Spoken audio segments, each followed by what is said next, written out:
welcome to my channel. My name is Emily. This is my channel, Books for Life. So, even though it is officially October, I am finally filming my August wrap-up.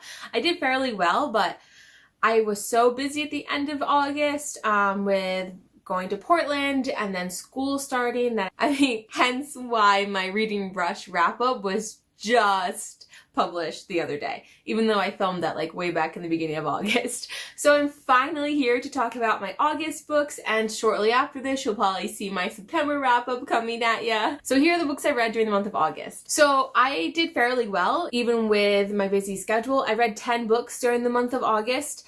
Some of them I talked about in different vlogs throughout the month, some that were just recently posted. So I am going to keep this a little bit shorter, but the first book that I read was actually a book I received on NetGalley, and that was The Girl the Sea Gave Back by Adrienne Young. Now this is a companion novel to Sky in the Deep by Adrienne Young, but this takes place like 10 years later. It's not a direct sequel because you are focusing on different people, but if you don't read the first one, I feel like the second one would be more confusing. You could be fine, like you could read it and you'd be fine, but you just don't have the history that the first one gives you, because they do talk a little bit about like the history between the different clans and their relationship and things like that. So without that background information, I feel like you would be lost. Overall, I did enjoy this. I gave this 3 out of 5 stars. I didn't like it as much as I liked Sky in the Deep. I don't think that I knew it was based on different characters, and so I kept like trying to go back to Sky in the Deep to like figure out who was who, and I didn't have my copy with me, so I had to constantly like look up things online. So I didn't like how like disjointed it felt. I also didn't really like how this was all about Halvard. I mean, I think it was cool to focus on somebody else, but I think it would have been more powerful if we had more connections to Sky in the Deep right in that beginning, because I couldn't even remember who he was. So I think if they had like some sort of opening scene to like set him off on his own path, that would have been a stronger beginning. And then I understand like then people who didn't read Sky in the Deep might be more confused, but I don't know. I feel like probably more people are reading this if they read Sky in the Deep than if they aren't. So, I don't know. Overall, I just thought that was kind of confusing. I did like that, you know, we got to kind of have a glimpse into everyone's future and how everyone is doing. So I thought that piece was nice to have it 10 years later. I also really liked her action scenes, just like in Sky in the Deep. I felt like you were right there amidst the action, and I think that's really powerful. She touched on some really important themes like power, fate and destiny, love, family, strength. So some of those really important ones. So overall, I thought it was a good book. I gave it 3 out of 5 stars. And then I read, And Then the Devil Breaks You by Libba Bray. So this is the 3rd book in the Diviners series, and I absolutely devoured this. I loved it. I gave it 5 out of 5. It had that awesome like creepy feeling that I loved in the first one.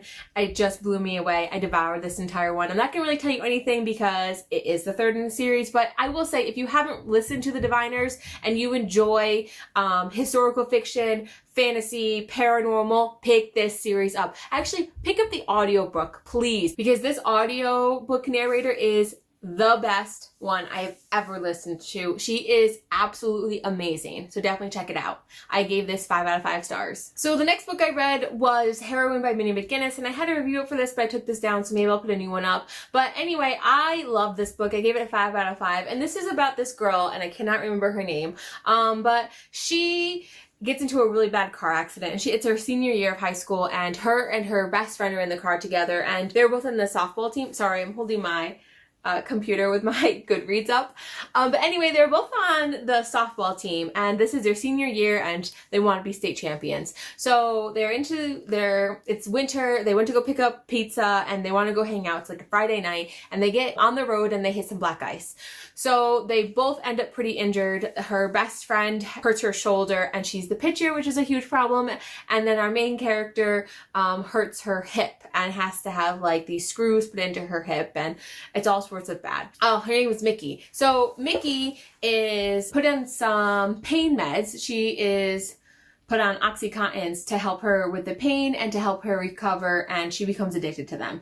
And so we kind of see how her addiction spirals and what else happens. And the thing that really just blows my mind with this is how easily this started, and it seems like it's a pretty common thing. Like the author had like this little blurb in the back about how she had eye surgery and she was giving Oxycontins, and like she craved them. And you know, just like how easily it starts out. Like it starts out super innocent, but then it turns into this whole thing. And you know, I thought this was really important. It made me think way after. Like I still find myself thinking about it, and it's been over a month. I just really enjoyed this book. You know, I think we need to be more aware.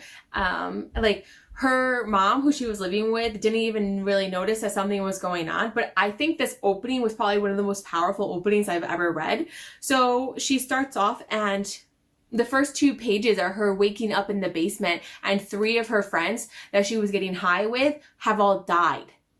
And she like feels them for a pulse, but doesn't like want to deal with it because she's on her way to a softball game, and just like leaves her dead friends in the basement. Like it was such an amazing opening. Like not amazing, good in the sense that like this is good what happened, but it was well written that it hooked me in, and it was just truly powerful. So like kudos to Mandy McGinnis, one of the best openings I've ever read.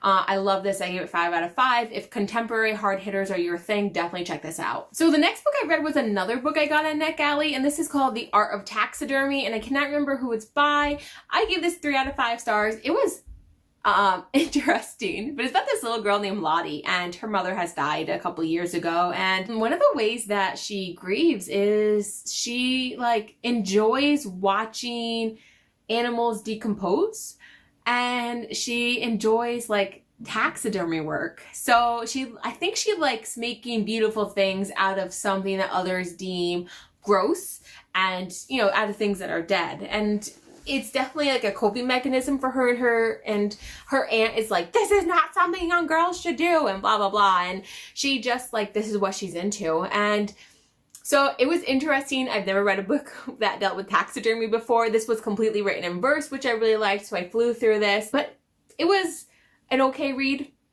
Yeah, you know, I'll never read it again, but it was interesting. I'll give it that. So I give this 3 out of 5 stars. So next I read After the Fire by Will Hill. I love this book. I gave this 5 out of 5. I talked about this in my vlog to Rhode Island, so I will leave that above, and you could check that out if you want to. This is about this main character named Moonbeam, and you follow her before and after the fire, and that's what I really liked. I really liked how this story was being told. So before the fire, Moonbeam lived on this extremist religious compound, and Father John was like the leader of this organization, and he had some really strict rules, and he had a lot of punishments that he dealt out with them. And so this is all Moonbeam has really known her entire life. Fast forward to after the fire. So we don't know how the fire started, but somehow there was a massive fire on this compound, and most people who lived there died.